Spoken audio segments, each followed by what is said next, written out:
Dahil palagi tayong gutom. Tuwing alas 12 ng gabi, eto ako ngayon, bumibili ng pagkain. Dito sa may Pork Silogan, malapit sa amin, mga be. Ang bilis nga ng order. Kaka-order ko lang pero andito na. Tara, let's go. Uwi na tayo, mga be.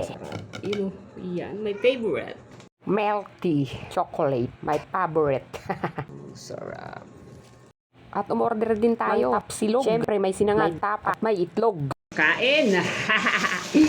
Kain na mga be! Alam nyo ba, mga be? Lagi ako nagugutom. Yung kakakain ko lang, gutom na naman ako. Bakit kaya ganun yung takyan ko, mga be? Suka, maasim mong mukha. Charot. Inom ko ang suka. Kung maasim ba talaga, charot. Pero in fairness, ang sarap. Kapag bored ako, mga be, gusto ko talaga kain ng kain, mga be. May ganyan ito, oh.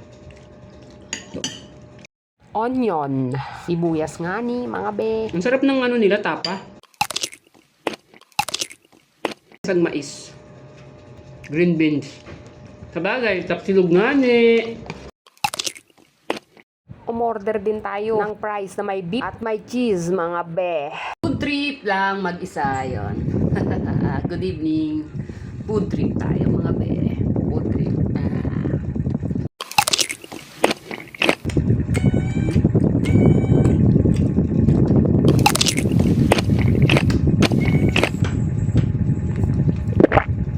Ang sarap ng milk tea at chocolate.